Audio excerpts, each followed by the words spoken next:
Hello guys, welcome to Janu's recipes and vlogs. ఈరోజు అయితే నేను గోంగూర పులిహోర ఎలా చేయాలో చూపించబోతున్నా.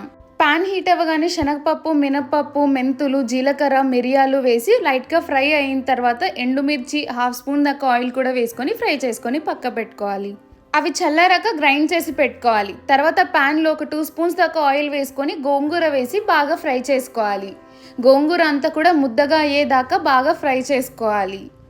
అది ఫ్రై అయ్యేలోపు మనం బాయిల్ చేసిన రైస్లోకి మనం గ్రైండ్ చేసి పెట్టుకున్న పౌడర్ వేసుకోవాలి. తర్వాత ఆయిల్ హీట్ అవ్వగానే పల్లీలు వేసి లైట్గా ఫ్రై అయిన తర్వాత అందులోనే శనగపప్పు, మినప్పప్పు, ఎండుమిర్చి, కరివేపాకు, పచ్చిమిర్చి వేసి లో ఫ్లేమ్లో ఫ్రై చేయాలి. ఒక 2 మినిట్స్ ఫ్రై అయిన తర్వాత అందులోనే పసుపు, ఇంగువ, ఇంకా మనం గ్రైండ్ చేసుకున్న గోంగూర, సాల్ట్ వేసుకుని ఫ్రై చేసుకోవాలి. ఒక 4 to 5 మినిట్స్ పాటు లో ఫ్లేమ్లో. తర్వాత తాలింపును కూడా రైస్లోకి వేసుకొని బాగా కలుపుకోవాలి. అంతే, గోంగూర పులిహోర రెడీ.